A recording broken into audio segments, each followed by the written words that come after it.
When I came to Germany, I was 28 years old. And what was your first impression of Germany? The moment I landed, I thought, why is it so quiet here? Quiet? What do you mean? The whole noise level was in a very quiet state. Even the birds were following the noise regulation rules. I could notice the difference because it's usually very loud in India. Let's go to the main thing about this episode, your prize you won. What does this award mean to you? This award means a lot to me. It's as if the university has spoken to me and is saying, yes, we see you. We appreciate you for the good work. For all the listeners who are interested to studying in Germany, you have any advice for them? To have an open mind and to have an extra layer of clothing, of course, to beat the cold here. On a serious note, I would ask them to be in an open and a fluid state of mind. They should be able to overcome the obstacles because obstacle is the way. And through obstacles, they learn and they build a sense of self and a sense of self-esteem that nobody can shake in the future. Willkommen zurück zu Lauter Campus, der Podcast, der deiner Hochschule eine Stimme gibt. Welcome back to a new episode of Lauter Campus, the podcast straight from the heart of Kaiserslautern University of Applied Science. Today's episode is a bit different and very special. As you may notice, we're switching to English, and first off, I apologize for my bad English at some points. But our intention with this episode is to address also people from abroad, and the university also offers lectures in English, by the way.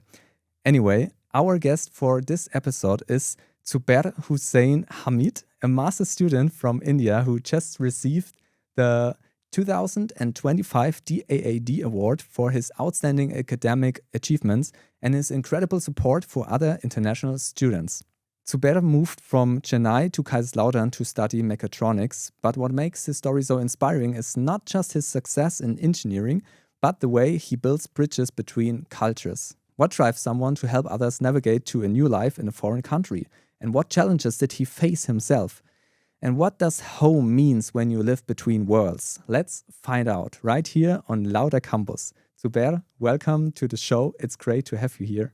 Thank you. It's great to be here. Why don't you introduce yourself again in a few words? Tell me something about you, like where you come from. I mean, I told it already in the beginning, but maybe can you introduce yourself again? Yeah. Hi, everyone, and hello, Tobias. I'm Zubair Hussain Hamid, like you told. I'm a mechanical engineer and an automobile engineer by profession. I come from a city called Chennai. It's in India. It's a southern part of India where people immensely value knowledge and educational advancements. It's also a coastal region, so you get to enjoy a lot of beaches and seafood there. Oh, nice. Yeah. That's nice. And what motivated you to come to Germany, or to study here? I always had the motivation to do a master's degree here in Germany right after my bachelor studies. But due to unfortunate circumstances and a handful of bad experiences, I could not immediately come here. I had to take up a job in the Indian automobile industry. Okay. I worked as a new product development engineer and a quality assurance engineer for more than 6 years. And during this time, something really special happened in my experience. Okay. I got in contact with the German suppliers of automotive parts. And these people were really technically sound. I really admired their technical competence, and the desire to achieve this technical competence drove me and brought me here. Okay, that sounds really cool. And then you came to Germany. And what was your first impression when you came here? Because you never were here before on vacation or something like that, right? So what was your first impression of Germany? Yeah, when I came to Germany, I was 28 years old, and that was the first time I moved to another country. I hadn't even gone to another country before that, even for vacations or any educational purposes. So Germany is my first international country, and the moment I landed, I thought, why is it so quiet here? Quiet? What do you mean? Like on the streets overall, or what? The whole noise level was in a very quiet state. Even the birds were following the noise regulation rules. Okay. I could notice the difference because it's usually very loud in India, even during the nights. Okay. Okay, I never heard of this. That's crazy. But it's true. Sometimes when I travel with the Deutsche Bahn, for example, I'm the train or on the bus, it's like so quiet that I feel uncomfortable sometimes because I don't know. I don't even try to do noises then because it's so silent. So that's the point. Yeah. So India is like different in this case, right? Yes, it's very loud. Usually it's bustling in the streets. Some people are partying. There's a lot of vehicles on the streets. Yeah. They're honking crazily. There are festivals, night festivals and stuff. Okay. So something is always going on and it's always lively, but it can take a toll on you. Yeah, I see. Okay, but I mean, the next question would be like, what challenges did you face? I mean, like the quiet thing is probably not a real challenge or wasn't a real challenge, but do you had some challenges you had to face when you first moved to Germany? Yes, I think I can divide that answer into two. Okay. The first one is an academical challenge and the next one is a personal challenge. One of the academical challenges that I faced was the practical application of the knowledge that we take in. Back in India, the focus is more on theory and research, but this university places immense value on the application of the knowledge. It is not enough if you study something, but you also need to apply that concept and build something valuable with it. Yeah, that was one of the academical challenges, and it took me a couple of months to get into the flow of things. Yeah. Okay, makes sense. Okay, and the personal one? The personal one was I wanted to meet people who come from the same region that I come from, that's Chennai, or the state of Tamil Nadu. People speak Tamil there, and the language Tamil is one of my native languages. Yeah. So I wanted to find people who could speak Tamil. It was initially hard to find, but after a year or so, we are a community of more than 70 just in Kaiserslautern. It's an astonishing number to find more than 70 Tamil speakers in the small city of Kaiserslautern. And we've built a community around it, and we even conduct events once a year. Okay, that's cool. Like how you connect through Facebook or It was a master stroke of luck that we connected. I met one person on the street or in a shop. He knew a few people and I get to know them. Yeah. And it kind of snowballed. Wenn dir übrigens gefällt, was du hörst, dann lass uns doch gerne eine Bewertung da, abonniere den Podcast und teile ihn mit jemandem, der das Thema auch spannend finden könnte. Damit hilfst du uns, den Lauter Campus noch sichtbarer zu machen. Und wenn du selbst mal zu Gast sein willst oder ein Thema hast, das unbedingt in den Podcast gehört, schreib uns einfach. 1000 Dank und jetzt weiter mit der Folge. Okay, that makes sense. I mean, I have a question about this, like maybe a bit later on, but it makes sense to connect to people because, like, maybe I can ask the question right now, but it's part of the category that about like Lauter Mythen, which means like a lot of myths, maybe. And there's like the question, wait, I need to read because I wrote it down. Is it true that international students always stick to their own groups? And this makes sense because people be like, yeah, you need to get to know also Germans. And yes, but if you move like that far away from a country, maybe it's like a feeling of home you get. If you like can connect with people from your region, like you said, or like what was motivation behind this? Yes, it's partly true that we tend to stick towards the same groups, but it's also a factor of how diverse the individual wants to be, how diverse he wants his experiences to be. Yeah. On the other hand, we want to integrate with the German students and the other countries as well. We don't restrict ourselves to one particular nationality or one particular culture. Yeah. So, but again, the feeling of home, of course, comes towards the same group. But imagine having just salt and pepper in your life to eat. Yeah. That it quickly becomes boring, right? Yeah, you want to have a lot of flavors and a lot of spices. Yes. And you add this spice and flavor by integrating into different cultures and getting to know different people from different backgrounds. Yes. So that's a really good answer. I would say we stick to the Lauter Mythen category for this. And the next question I have is like, what's the biggest myth Germans believe about Indian students and vice versa? So the other way around. One of my German friends here at the university told me that he thought the majority of Indians are nerds, they study a lot, and they eat really spicy food. And is it true? Let me break the myth. It's not at all true. Yeah. I know many friends, even those who have come to Germany for a master's degree, and even those who have done a PhD here, who are not at all nerdy. Yeah. They have different interests in life, but they also like this stuff, just that they're not very nerdy. I mean, I don't want to interrupt, but I mean, it makes sense. If you come here to study, you have to be a nerd. Like, of course, like Indian people in India, they are all diverse, like it's normal. But if you come here, if you take the challenge and want to study here, you're probably a bit nerdy in your way, you know? Maybe. Yeah. So, and the other way around, like, did you had any myth before coming to Germany or about Germans? Yeah, there is a common misconception among the Indian students that German students or colleagues are a bit unfriendly, a bit unapproachable. I heard this a lot about Germans, yeah, but Yeah. I heard that too, and many of my friends advised about it. But I didn't pay a lot of heed to it, and I wanted to experience it myself. And I found that that was also a myth. I know many German friends, students, and colleagues. I also work at a place called Fraunhofer as a part-time research assistant. Mhm. They were all very friendly towards me. They were all very accommodating towards me. They were not at all, unfriendly. Yeah. They're very affable people.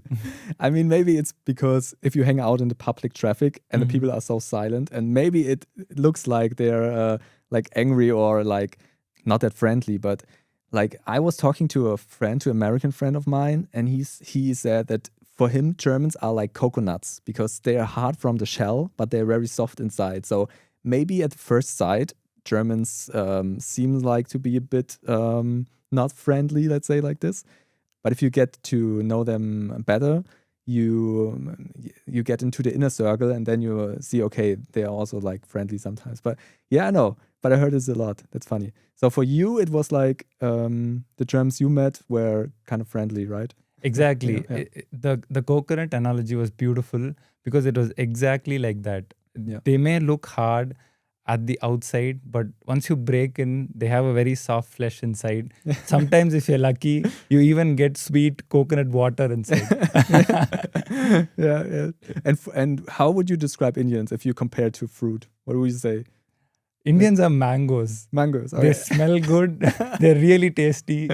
The happiness actually multiplies when you share it with other people. Yeah. So the more Indian friends you make, the more the joy you can multiply. Okay, so the last question of the category is, in a nutshell, was there something about the Germans that made you go, wait, is this for real? I can remember two things. Yeah. One was that I was appalled by the obsession with the waste separation. So you're supposed to put things after you consume in particular bins, Yes. and you can be fined if you do not put it in the right bin. And I found that deeply disturbing for me because I spent hours researching where to put a particular thing. Oh yeah. I didn't know where to put a pizza box. Yes. And the worst part is, if you go on Reddit or Quora searching for it, there are deep, long discussions about it, and there is no one correct answer.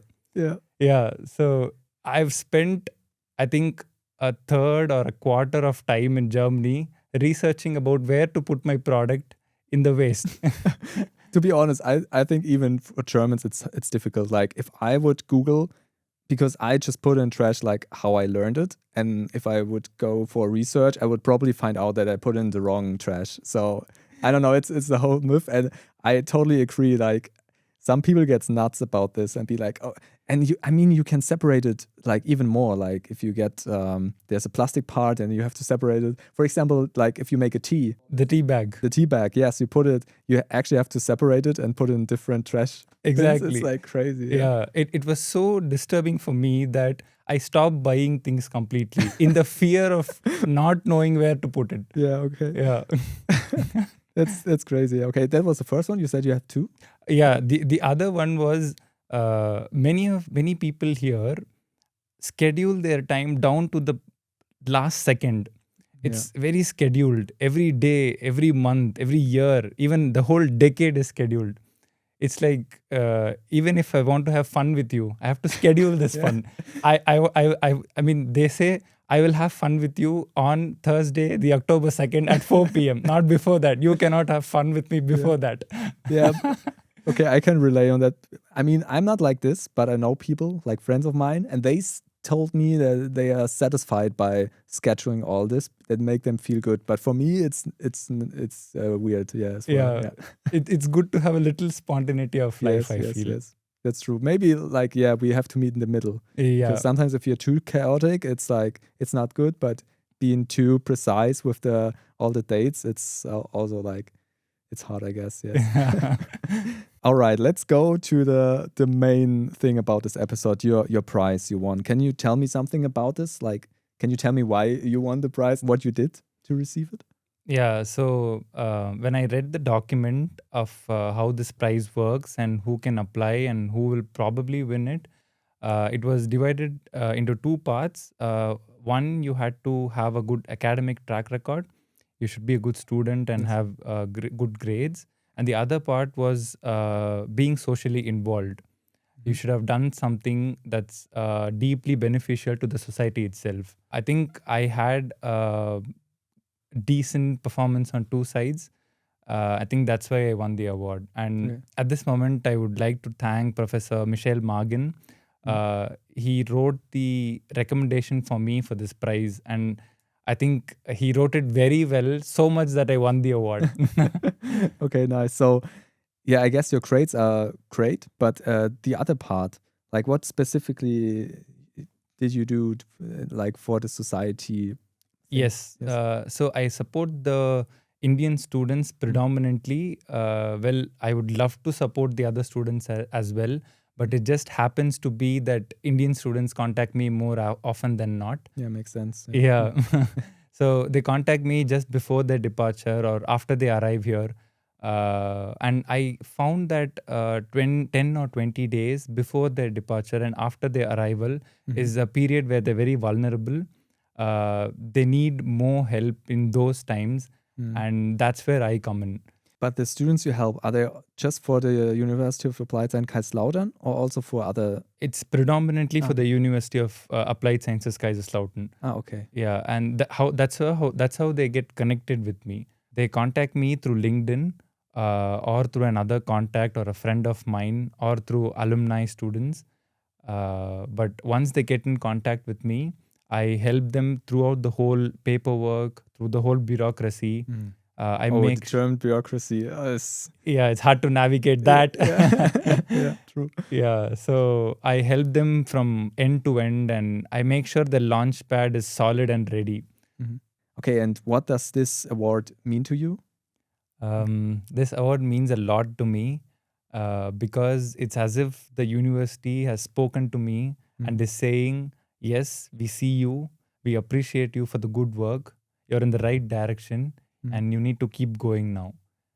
Yes. Yeah, and it kind of feels validated and vindicated for my approach and my methods. So for all the listeners who are interested or who are abroad and are interested to studying in Germany, you have any advice for them? Yes, just one thing, to have an open mind and to have an extra layer of clothing, of course, to beat the cold here. Yeah, okay, it's much colder than India, I guess. Yeah. Yes, okay. Yeah, it's far colder. But on a serious note, I would ask them to be in an open and a fluid state of mind. They should be able to expect turbulence and they should be able to overcome the obstacles because obstacle is the way. And through obstacles, they learn and they build a sense of self and a sense of self-esteem that nobody can shake in the future. Yeah, okay. That's a really good advice. And now something about you in the future. What do you think, where do you see yourself in like, I know that's a typical question, but where do you see yourself in like 5 to 10 years, like with the career, but also personal? I came to Germany for the very reason to develop my technical competence. And I think that particular desire is a little insatiable. I don't think I can quench the thirst for knowledge and technical competence in 5 years. So it really depends on when I'm able to quench that thirst. But projecting things as it seems now, I think in 5 years, I'll be a researcher working in a research institute, probably even doing my PhD, or I would have completed my PhD. Yes. Yeah, that's on the academical side. Yeah. And personally, it's a little difficult to predict things right now. But I'd be happy and be very pleased with myself if I'm still helping the students who want to come here. If I'm still in contact with my juniors and with my alumni, and if I'm contributing something to the society and helping the younger students in achieving their dreams. Okay, so we're coming to closer to the end, but before this, I have one last question for you. If there's one thing that you can change about how universities support international students, what would it be? I think the way things they are already is quite perfect because as an international student, I always felt supported.